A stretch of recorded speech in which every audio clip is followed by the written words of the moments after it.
Hi, good morning, good afternoon, good night, whatever it is when you're watching this. My name is Mayela and thank you for clicking on my video. Today we're going to talk debts. Yes, debt. In particular, student loan debt. On average, American students graduate with $37,000 of student loans.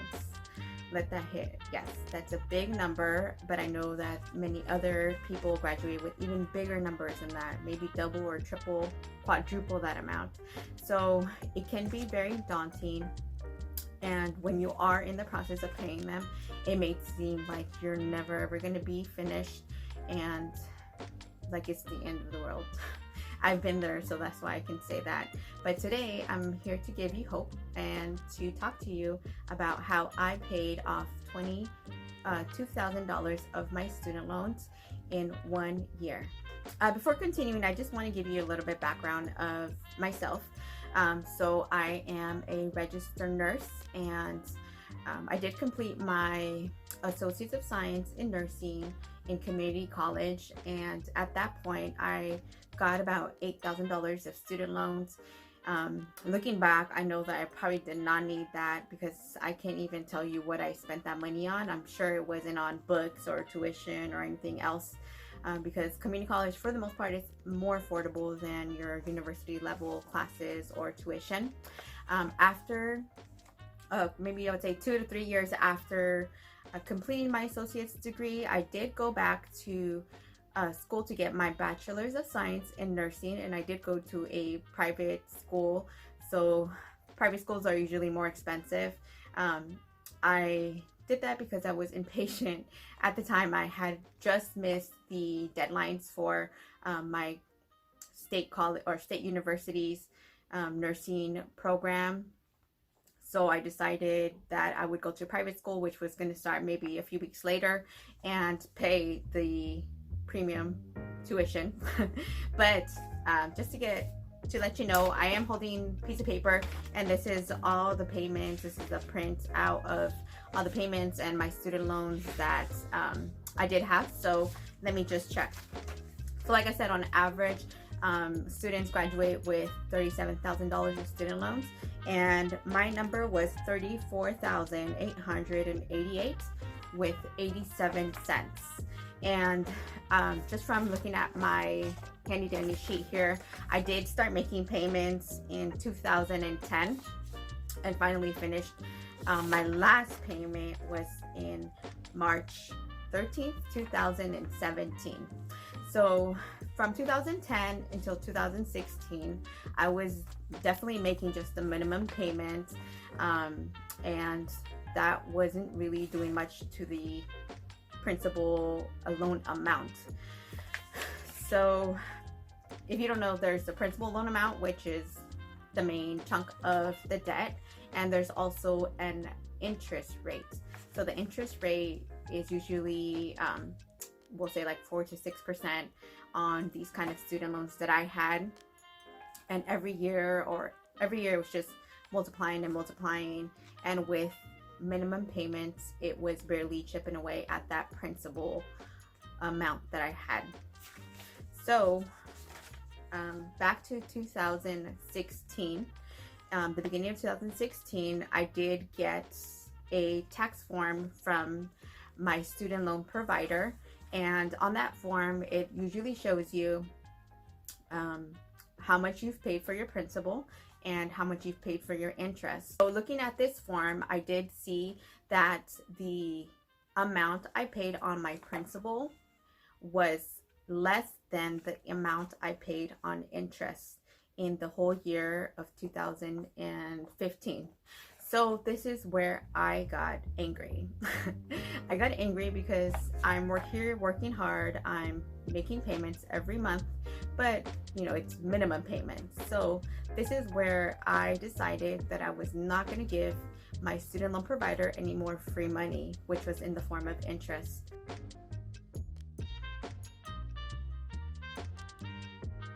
March 2016, I decided to start tackling my student loans aggressively for once and for all. And what I first did was see what my balance at that time was. So at that time, I had $21,000 left on my student loan debt, and I knew that I wanted to pay them off within 1 year. So to pay $21,000 in 1 year, I had to make a minimum payments of $1,750 every month. At this point, I had already been working as a registered nurse in my first job, but I wasn't really making the amount of money that most registered nurses do make.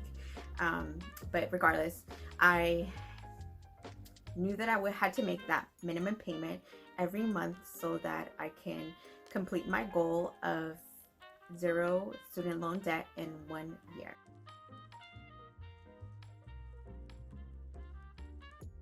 In making a budget, I told my money where to go, and I was able to plan ahead. I did have to cut some things out while I was going through this process, but for me, I knew that I had to have a mindset change if I wanted to get this done, and I really did. I was highly motivated, and that is definitely something you're gonna have to have your why. Why are you doing this? Or else you will lose motivation and you will just decide to just keep making minimum payments and be in debt for many, many years and give these loan providers a lot of free money. So I did cut some things out. I mean, I wasn't too extreme, I would say, but I did reduce the amounts of times I would go out to eat. Mostly I made food at home. It is definitely a lot cheaper if you go grocery shopping, make food at home, have leftovers, take them to work the next day, because eating out adds up very, very fast. Also, I don't know about you, but for me, before, I would be bored, so I would go shopping.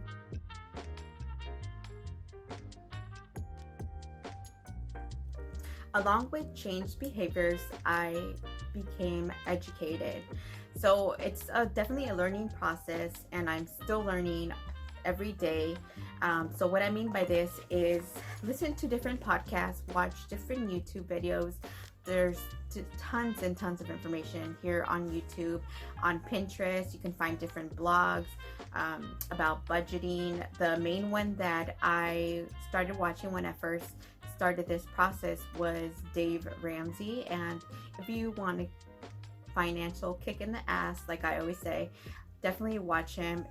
You will hopefully feel motivated after seeing his videos and everything he talks about.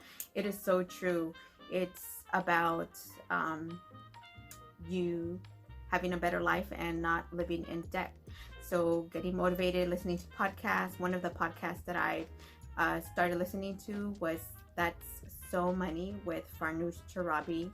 That's her name. So I will definitely link it below. And Dave Ramsey. And like I said, there's so many different resources out in the internet that you can watch to learn, to become motivated, and to keep you going.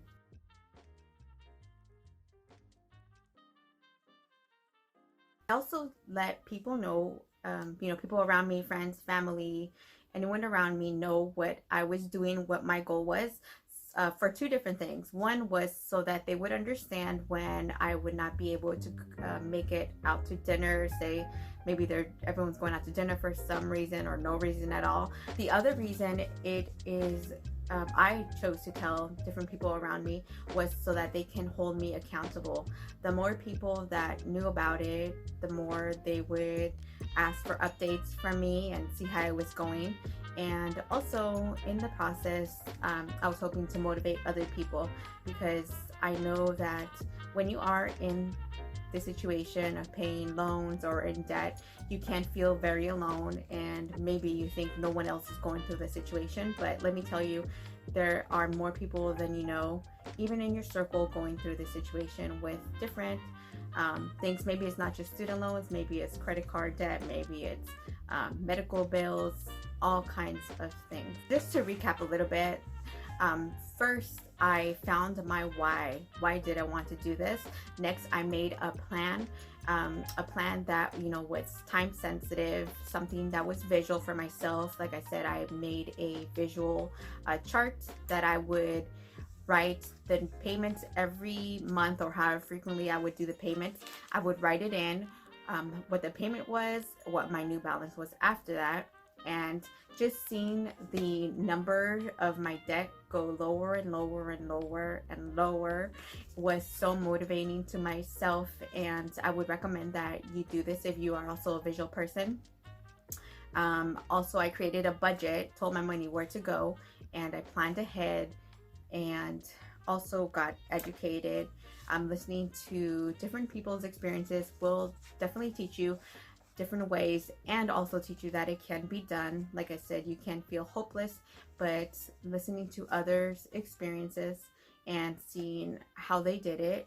Some people got out of much bigger debts than I did. Lastly was change behaviors and a change in mindset, because if you don't do this, you're not going to stay motivated or grow the discipline to continue in your process. I was able to continue my process. Like I said, I was seeing those numbers go down, my balance numbers go down and down and down, and that made me more motivated to complete my goal. And there was some months where, I'm just looking in here, there was some months I made 5 different payments in 1 month. And like I said, this is my experience and my situation. It might not be yours. Something very important that I wanted to mention was that I was making my regular payments every month. I was making my regular payment every month, and on top of that, I was making additional payments. And the most important thing for you to know is, when you are making additional payments, make sure to click the principal only choice or option. Because if you do just a regular payment, say your payment is $300 and you make a payment of $1,000 and you don't click that principal only option, then that $1,000 is going to go towards your next 3 months payments, which is also paying interest. So principal only option, always. Don't forget that. Started my plan in March 2016, and after a year of making my regular scheduled payments along with extra payments of principal only, I was able to make my last payment to my student loan on March 13th, 2017. And let me tell you, when I made that last payment and that made my balance to $0, it was the best feeling, because I knew that I had a goal and that I put the work in. I changed my behaviors and I was able to complete that goal. After a few days later, I did get all these emails in my email, and they say, congratulations, your student loan is paid off. Let's just look at this and admire it. Can you visualize yourself holding one of these too? I think you can. So just wanted to say that you can do it. It's gonna be hard, like I said many times, and you might feel like giving up, but just know that it can be done. Definitely can be done. And just to go in a little bit about student loans, my student loan in particular, I think I said earlier, it was an investment, but for me, I definitely did get a return on my investment. I was able to get the education that I needed to become a registered nurse, and with that, I had good income potential. So if you are debating if you want to get student loans, just definitely do research on that. Just balance that or weigh it out. Are your student loans going to school for this particular subject or training or whatever you're trying to do? Is it going to have the income to be able to repay those student loans? What is the jobs prospect for you? If you do complete your degree or certification program, is it worth it? I would definitely take some time to do that research, because you do not want to be graduated from your program and not being able to pay the student loan, because then at that point you're not getting a return on your investment, and it is very stressful. I hope you enjoyed watching my video and to see how I tackled $21,000 of student loan debt in 1 year.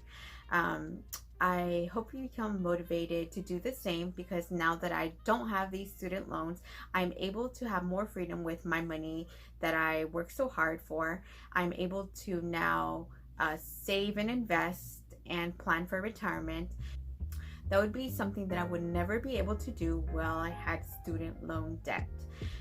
If you are feeling hopeless or feel like it's never going to be over, I'm here to tell you that it's going to be over. You just have to make a plan. Re-listen to this video if you need to as many times as you want. Watch other videos of people and their experiences in tackling student loans. So once again, I'm just here to give you hope, and let me know if anyone watching is tackling their student loan debt. Also, leave me a comment down below. Thank you for watching so much, and stay tuned for more videos.